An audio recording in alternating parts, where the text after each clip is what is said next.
Comment motiver un ou une ado à se mettre au travail scolaire alors qu'elle n'en a tout simplement pas envie?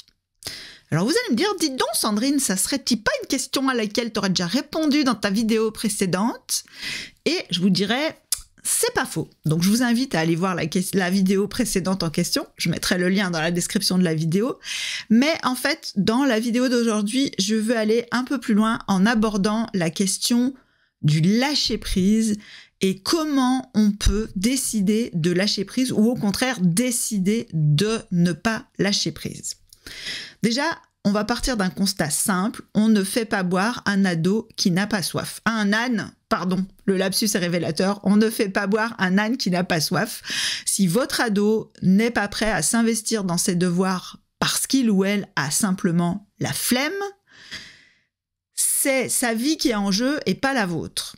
Donc, si on choisit de lâcher prise, on choisit de laisser les choses se faire à leur rythme, ça signifie qu'on va devoir assumer le fait que l'enfant peut accumuler du retard. Mais si on choisit l'option du lâcher prise, ça veut dire zéro reproche, zéro pression et on laisse réellement l'ado prendre ses propres décisions. C'est le contexte qui favorise le fait que l'ado se responsabilise, se réveille à un moment donné, prenne conscience des conséquences de son comportement et donc se responsabilise. Mais ça n'est absolument pas garanti. Donc c'est vraiment important, si vous choisissez l'option du lâcher-prise, d'être vraiment à l'aise avec l'idée que votre ado ne fasse rien. Alors, je caricature, à l'aise, ça veut dire que vous avez envisagé les risques et que vous êtes prêt ou prête à les prendre. Attention, si votre lâcher-prise, c'est une technique manipulatoire en espérant secrètement que ce laisser-faire va inciter votre ado à se mettre au boulot, je vous assure que vos ados vont le sentir, ils vont être très sensibles à l'intention derrière vos actions et ils vont s'opposer à la manipulation et ça va diminuer leur capacité de se responsabiliser.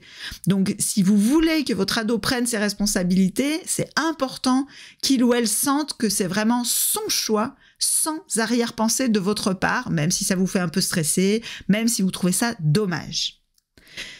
Si, en réfléchissant au risque, vous vous rendez compte que vous ne pouvez pas accepter de laisser votre enfant prendre ces risques, et c'est votre droit le plus strict, ça veut dire que vous choisissez de reprendre les rênes, alors ça veut dire que vous acceptez aussi tout ce que ça implique. Être constamment derrière votre ado, le ou la harceler, gérer sa mauvaise humeur parce que vous l'obligez à travailler, peut-être vous le ou la priver de son téléphone, de sortie, etc. pour se mettre au boulot. Ça demande beaucoup d'énergie, ça peut tendre pas mal la relation, mais c'est vraiment vous, en tant que parent, qui choisissez quel risque vous voulez prendre, quel prix vous êtes prêt à payer. Donc, il y a des conséquences derrière chaque option, il n'y a pas de solution miracle, il y a des choix à faire et je vous invite vraiment à y réfléchir en votre âme et conscience parce que c'est la décision que vous assumez qui sera la meilleure pour vous.